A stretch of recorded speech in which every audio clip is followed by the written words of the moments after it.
I'm Ted Norby, Director of Instruction for the National University Golf Academy. I'm here today with Dr. Doug Barba from National University Center for Performance Psychology. Today we're going to talk a little bit about routines, the mental and physical routine of hitting a golf shot. Well, today what we want you to think about is three specific components with the golf pre-shot routine. Behind the ball, how you process your information.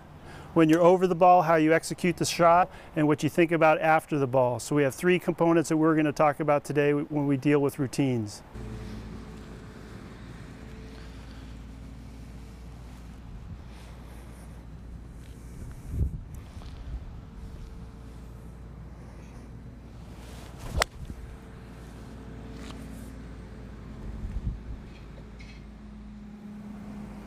Nice shot, Ted. Thank you.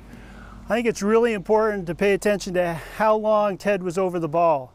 He's practiced his grip, his alignment, posture, address position for so long that he doesn't need a lot of time to go over that. It's also really important to understand that this isn't an easy thing, and it's not like, well, I'm going to try this new routine. You have to practice it. You have to be comfortable in how you get your grip, how you set up your posture, how you address the ball, so it is an automatic thing. We discussed how important it is to do your thinking behind the ball, and the whole reason is so that you program the computer so that when you're over it, there's no more thinking to do. You have the feel, you do it, and you hit it. There's certainly a point where over the ball, and as Doug said, I worked very hard on my routine of putting my hands on the club, how I get to posture, ball position, alignment. Those are all things we need to work on. But I think one of the big things I key on is this: once I'm over the ball, set up, looking at the target, and it's this thought of imagery, which is this feeling of what my body's doing, this almost picture that runs through my head of what's happening to the target, which gets rid of all the little pieces. And that's when everybody's thinking about hand position, then I've got to turn, then my hips, then my legs, release.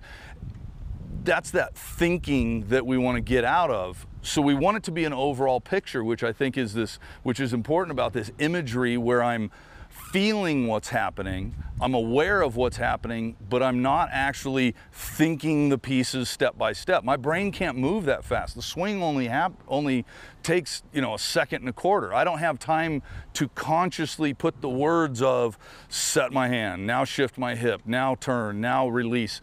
Your brain just doesn't work that much. But I'm seeing, for me, I kind of see and feel myself making this overall swing that creates a ball flight.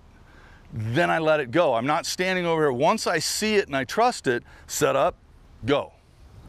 It's really important when you talk about this routine, we should be able to set our clocks by how long you take over the ball. Your step into the ball, your waggles, your address should all be the same. It should be an automatic process, and this allows your body to react to the golf swing as opposed to trying to process each individual step. This is obviously something that you need to be on the range to practice. I can't just one day walk out on the golf course and go, okay, I'm going to only take one waggle, look at the target, and go. You've got to plug that in enough times so that it feels comfortable. The first couple times, it might feel a little rushed. Another time, it might think you're not thinking enough.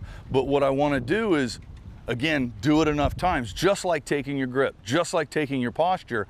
I want this routine to happen the same every time. You saw I kind of stepped up, look at the target, took a waggle, look at the target one more time, and I was gone. And usually those guys, once they look at the target and down, like Doug said, it's clockwork. They're going to take that club back in the same amount of time every time. One thing I think all golfers search for is the idea of trust and being able to trust your swing. And there's no shortcuts to that. It's about practice, putting in the time, and using deliberate practice where you're not just hitting balls mindlessly.